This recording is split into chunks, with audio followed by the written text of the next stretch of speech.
How to list your first product on Amazon. Hi everyone, this is Kate here and welcome back to the channel. And in this video we will learn how we can list the very first product step by step on Amazon. So without further delay, let's get started.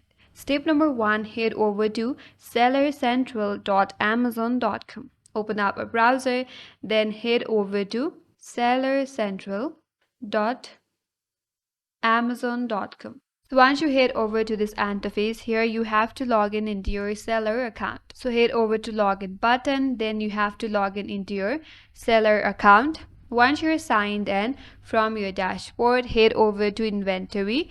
Click on inventory, then head over to add a product from the top menu.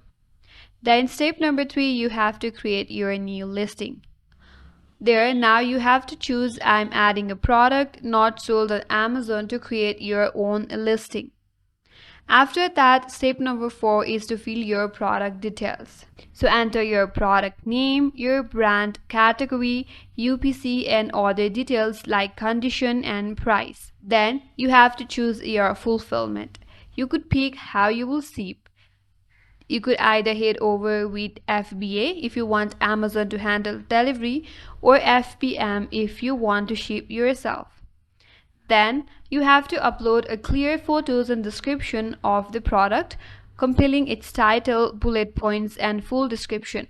Once you're done with that, click on save and finish. Now your product will go live shortly on Amazon. That's how you can list your first product, and that's all for today's video. Hope this video was helpful, and if you're new to our channel, consider subscribing. Thanks for watching and stay tuned for more videos.